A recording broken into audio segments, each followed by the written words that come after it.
Welcome to this explainer. We're going to completely unpack the critical financial transition of moving back to India from the UAE. It's a huge move, and when it comes to transitioning between two vastly different financial systems, timing is literally everything. So, returning from the UAE? Whether you've been living the Dubai life for 3 years or you've been in Abu Dhabi for a decade, moving your life and, crucially, your wealth back home requires a seriously solid strategy. Because here's the absolute reality of it. Your RNO period could be one of the most important investment planning windows you'll ever have. It's this brief, golden bridge between your tax-free life in the Emirates and full taxation back in India. You know, so many NRIs return to India and they just leave their overseas investments totally untouched for years. It's such a common oversight. But once they become ordinarily resident, India's tax rules generally extend to worldwide income, subject to applicable relief. Think about it. The UAE levies 0% personal tax on capital gains, dividends, and interest. But India, they tax worldwide income at progressive slab rates, or up to 12.5% for long-term capital gains. That untouched portfolio suddenly becomes a massive tax liability. That brings us to part 1, the RNO tax shield. That's exactly why the RNOR period deserves careful attention. RNOR stands for Resident but Not Ordinarily Resident. Basically, you're physically living in India, sure, but the tax authorities are treating your foreign source income as if you were still an NRI. For qualifying individuals, certain foreign income and gains may receive highly favorable tax treatment under Indian law. But, and this is a big but, this transitional tax window is incredibly fleeting.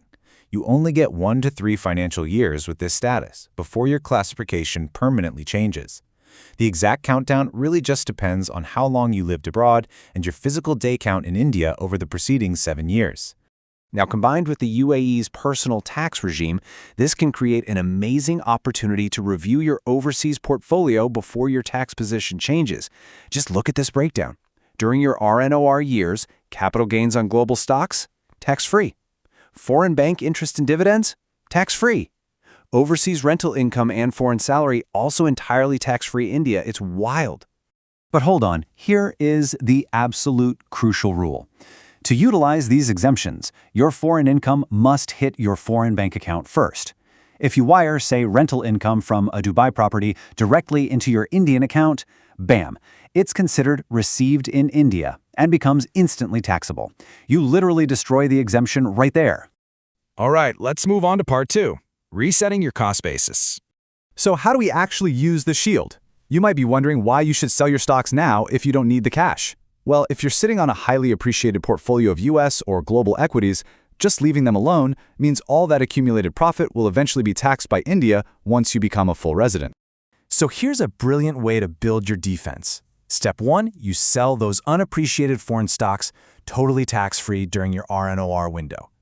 Step 2, you immediately repurchase those exact same stocks at the current market price. And step 3, you've now secured a higher purchase price, or cost basis.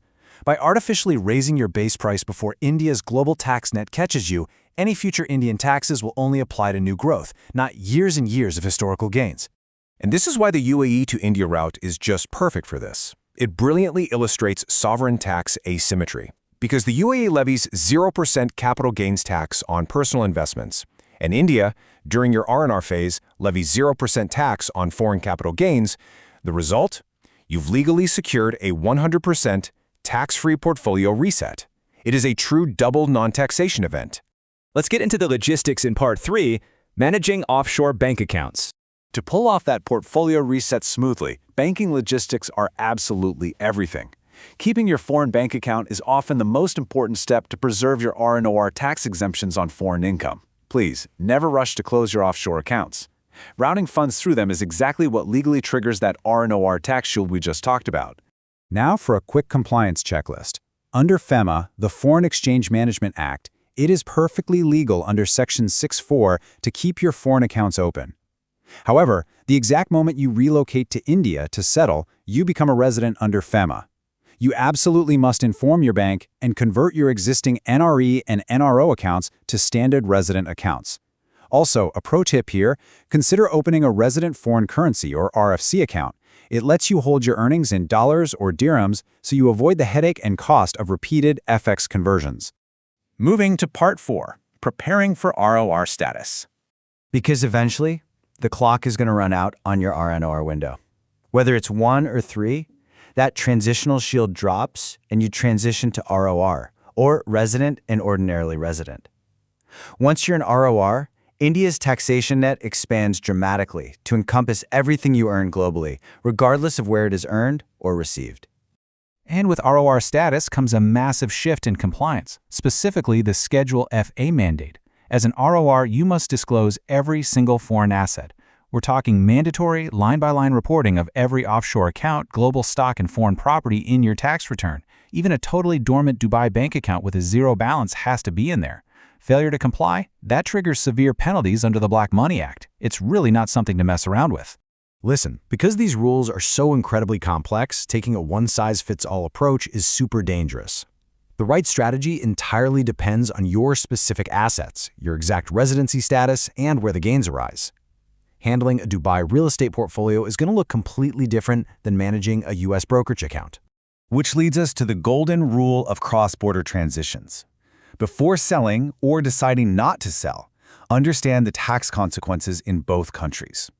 A tiny miscalculation in your day count or residency overlap could accidentally expose you to some really heavy taxation. So ask yourself right now, is your offshore portfolio truly prepared to enter India's global tax net? Honestly, leaving your global wealth untouched and just hoping for the best might just be the most expensive mistake you could possibly make when returning home. Plan during RNOR. Prepare for RNOR, use this window. Reset your portfolio, get your banking structured correctly, and lock down your compliance. Thanks for joining me on this explainer. Get with your tax advisor and run your numbers today, because once that RNOR window slams shut, are you truly prepared for the cost of doing nothing?